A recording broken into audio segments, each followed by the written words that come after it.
वासवदत्ता स्वगतम्। राजदारकेति श्रुत्वा भगनिका स्नेहोऽपि मे अत्र संपद्यते। वासवदत्ता स्वगतम अर्थात मन में विचार करती हैं। राजकुमारी यह सुनकर, राजदारिका इति श्रुत्वा, राजकुमारी यह सुनकर मुझे इसके प्रति भगनिका स्नेहोऽपि, बहन का सा स्नेह भी हो रहा है।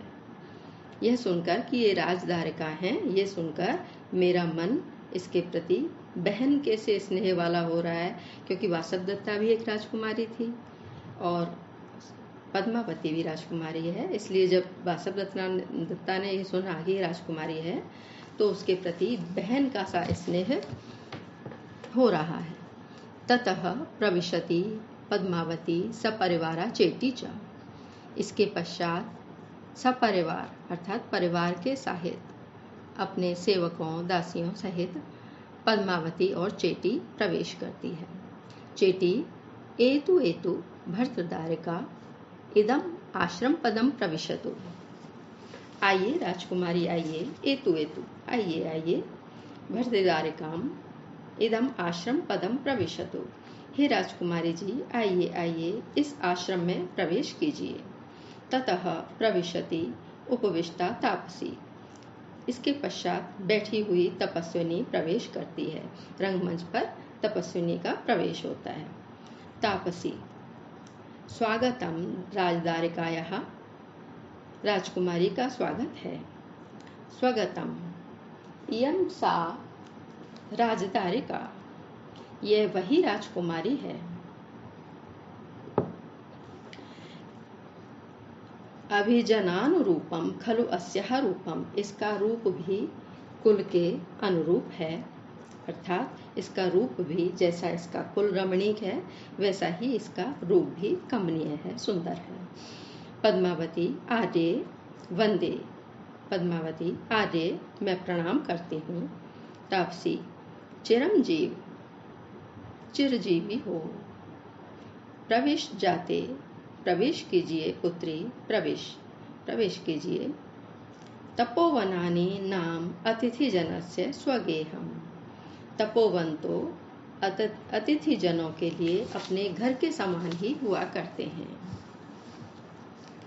अर्थात ये आपके घर के समान ही है। ये जो तपोवन है इसे अपना घर समझकर ही इसमें प्रवेश करो। पद्मावती भवतु भवतु, ठीक है। आर्य विश्वस्तास्मि, हाँ आर्य मुझे विश्वास हो गया है। अनेन बहुमान वचनेन अनुगृहीतास्मि, आपके इस सम्मान सूचक वचन से मैं अनुगृहीत हूँ। वासवदत्ता स्वगतम अपने मन में, न ही रूपमेव वागपि खलु अस्या मधुरा। केवल रूप ही नहीं बल्कि इसकी वाणी भी मधुर है। तापसी भद्रे, हे कल्याणी, इमाम तावद भद्रमुखस्य भगवनिकाम कश्चित राजा न भरयति। क्या कोई राजा महाराज दर्शक की इस बहन का वर्ण नहीं करता है, या फिर अर्थात क्या किसी राजा के साथ इसके विवाह की चर्चा नहीं चल रही है। चेटी अस्ते राजा प्रद्योतो नाम उज्जयिन्यः। हाँ है, राजा प्रद्योत नाम का उज्जयिनी का, अर्थात उज्जयिनी के राजा प्रद्योत हैं। स दारकस्य कारणात् दूत संपातम करोति, वे अपने पुत्र के लिए दूत भेज रहे हैं, अर्थात उन्होंने अपने पुत्र के लिए इस पद्मावती के साथ संबंध के हेतु दूत भेजा है। वासवदत्ता आत्मगतम अपने मन में, भवतु भवतु अच्छा है। एषा चा आत्मीया इदानीं समृद्धा, ये तो अब अपनी ही हो गई, क्योंकि जो वासवदत्ता थी वो प्रद्योत की ही बेटी थी और महाराज प्रद्योत अपने बेटे के लिए पद्मावती का संबंध करना चाहते हैं। इसलिए यदि यह संबंध हो जाता है तो वासवदत्ता की पद्मावती कौन लगी, भाभी लगी। इसलिए बासवदत्ता कहती है कि ये सुनकर कि प्रद्योत ने अपने पुत्र के लिए इसके विवाह हेतु दूत भेजा है, ये सुनकर तो ये अपनी सी ही हो गई है, अपनी सी ही मालूम हो रही है।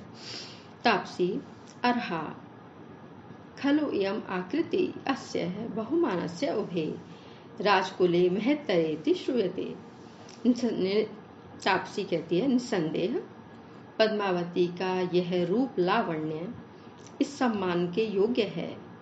सुनते हैं कि दोनों राजवंश राजकुले महत्तरेति श्रूयते, दोनों ही राजवंश, दर्शक का राजवंश और प्रद्युत का राजवंश, ये दोनों ही राजवंश बड़े ऊंचे हैं। पद्मावती आर्य किम दृष्टो मुनिजन आत्मानम अनुग्रहीतुम। पद्मावती कहती है, हे आर्य, क्या कोई मुनिजन दिखाई दिए, क्या मुनिजन दिखे जो हम पे अनुग्रह कर सकें। अर्थात आपने किन्हीं ऐसे मुनिजनों को देखा जो हम पर अनुग्रह कर सकें। कोई हमसे कुछ मांगे और मुनिजन मांगे, ये तो हमारे लिए बहुत अनुग्रह की बात होगी। इसलिए क्या कोई ऐसे मुनिजन दिखे जो हमसे कुछ चाहते हैं, अर्थात हम पर अनुग्रह कर सकें। अभिप्रेत प्रदानेन तपस्वी जन उपनिमंत्र्यताम यावत कह किम इच्छेति।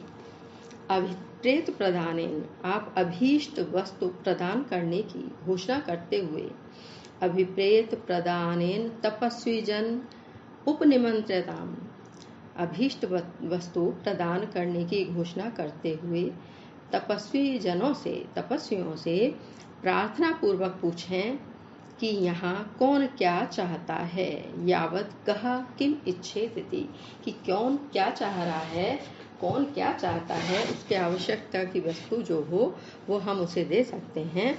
तो आप ऐसा निमंत्रण भिजवा दें, आप ऐसी घोषणा करवा दें कि कौन क्या चाह रहा है, ये हमें आके आप बताएं।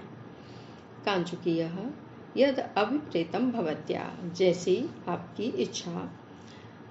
भो भो आश्रम वासिनः तपस्विनः, फिर वो आश्रम वासियों से कहते हैं, अरे अरे आश्रमवासी तपस्वियों, शृण्वन्तु, सुने, शृण्वन्तु भवन्तः, आप सुने। इह अत्र भवति मगध राजपुत्री, ये पूजनीया मगध राजपुत्री, मगध राजा की पुत्री। अत्र भक्ति अर्थात पूजनीया। संस्कृत में सम्मान के लिए, अत्यधिक सम्मान प्रकट करने के लिए पूजनीय और पूजनीया जैसे हिंदी में शब्द हैं, वैसे ही संस्कृत में है। अत्र भवान पुल्लिंग के लिए और अत्र भक्ति स्त्रीलिंग के लिए। और यदि सामने कोई उपस्थित नहीं है, पीछे से उसके लिए प्रयोग किया जा रहा है या दूर है वो व्यक्ति, तो उसके लिए तत्र भवान या तत्र भवति शब्द का प्रयोग होता है। इह अत्र भवति, यहाँ ये पूजनीया मगध राजपुत्री, मगध राजा की पुत्री, अनेन विश्रम्भेण उत्पादित विश्रम्भा धर्मार्थम अर्थेन उपनिमंत्रते। आपकी जो इच्छा है, हे आश्रमवासी मुनि वृंद, आप लोग सुने। यहाँ माननीय मगध राजपुत्री अपने स्वागत से संतुष्ट होकर, यहाँ तपोवन में उनका स्वागत हुआ है, इससे संतुष्ट होकर पुण्य की कामना से, यदि आपको दान देते हैं तो निश्चित ही राजकुमारी को पुण्य मिलेगा, इसलिए पुण्य की कामना से आप लोगों को दान देने के लिए बुला रही हैं। धर्मार्थम अर्थेन उपनिमंत्र्यते, धर्मार्थ के लिए, आपको अर्थ के लिए उपनिमंत्रित कर रही हैं, अर्थात खुद धर्म कमाने के लिए, खुद पुण्य अर्जन करने के लिए आपको वो दान देना चाहती हैं, आपको निमंत्रित कर रही हैं। कस्यार्थः कलशेन को मृगयते वासो यथा निश्चितम, दीक्षां पारितवान किमिच्छति पुनर्देयम गुरोर यद भवेत्, आत्म अनुग्रहम इच्छति ही नृपजा धर्माभिराम प्रिया, यद्यस्यास्ति समीप्सितं वदतु तत् कस्याद्य किम दीयताम्। कस्य कलशेन अर्थः, कस्य किसे, कलशेन कमंडल की, अर्थः आवश्यकता है। किसे कमंडल चाहिए, कौन, कमंडल यानी कि जो जल का पात्र होता है जिसमें जल रखा जाता है, किसे कमंडल चाहिए। कह कौन वासः वस्त्र मृगयते चाहता है, कौन वस्त्र की इच्छा रखता है। यथा निश्चितम, निश्चय के अनुसार, दीक्षाम शिक्षा को पारितवान समाप्त कर लेने वाला, पुनः फिर वह कौन ऐसा व्यक्ति है, किम इच्छति क्या चाहता है, यद गुरु हो जो गुरुजी को देयम दक्षिणा के रूप में दी जा सके।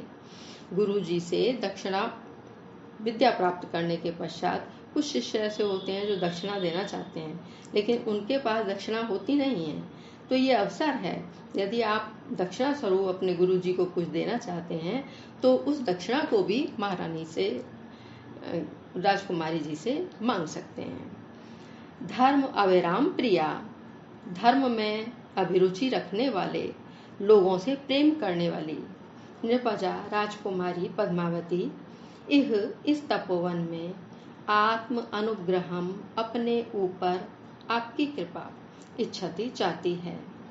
अतः इसलिए यस्य जिसे, यत जो वस्तु, समीपसितम अभीष्ट है, जिसे जो वस्तु अच्छी लगती है, जिसे जो पसंद है, जिसे जो चाहिए, अस्ति हो तत्वदतु वह बताए, अद्य आज, कस्य किसको, किम दियताम क्या दिया जाए, अर्थात जिसकी जो भी इच्छा हो मांगने की वो मांग लीजिए, राजकुमारी जी आपको वो सब यहाँ देना चाहती हैं। अर्थात किसे कमंडल की आवश्यकता है, कौन वस्त्र चाहता है, तथा निश्चयानुसार शिक्षा समाप्त कर लेने वाला वह पुनः क्या चाहता है, जो गुरुजी को दक्षिणा स्वरूप देय है, उसे जो दक्षिणा स्वरूप गुरुजी को देना है उस दक्षिणा को भी वह व्यक्ति राजकुमारी जी से मांग सकता है। धर्म में अभिरुचि रखने वाले, लोगों से प्रेम करने वाली राजकुमारी पद्मावती इस तपोवन में अपने ऊपर कृपा चाहती हैं, अर्थात आपका अनुग्रह चाहती हैं, इसलिए आपको वो कुछ देना चाहती हैं। जिसे जो वस्तु अभीष्ट हो वह बताए कि आज किसको क्या दिया जाना है।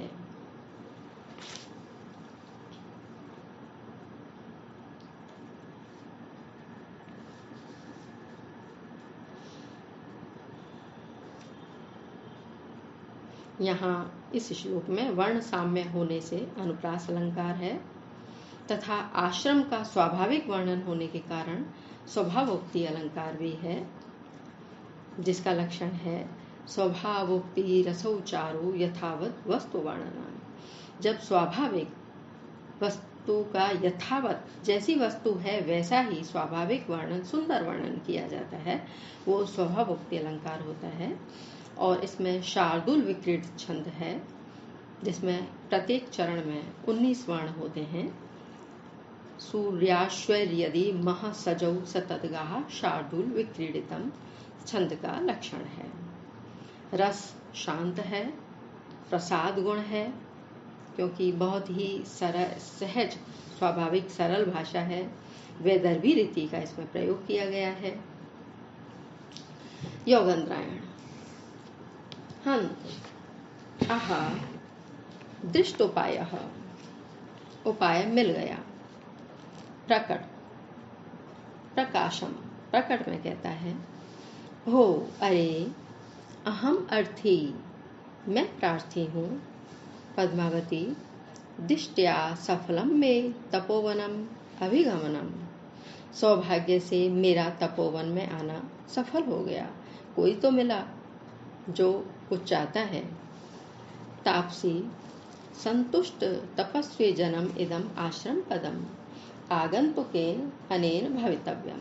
तापसी सोचती है कि इस आश्रम में तो ऐसा कोई नहीं है जिसको कुछ चाहिए, हो सकता है ये जो मांगने वाला व्यक्ति है वो कोई आगंतुक हो, आश्रम के बाहर का हो, क्योंकि आश्रम में तो सभी व्यक्ति संतुष्ट हैं, जो उनके पास है उससे संतुष्ट है।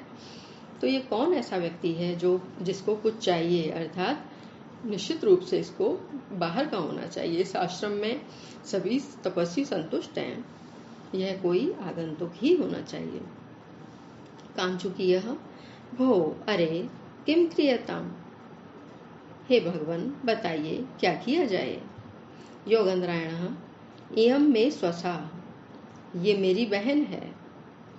प्रोषित भर्तृकाम इमाम इच्छामि अत्र भवत्या कंचित कालम परिपाल्यमानाम।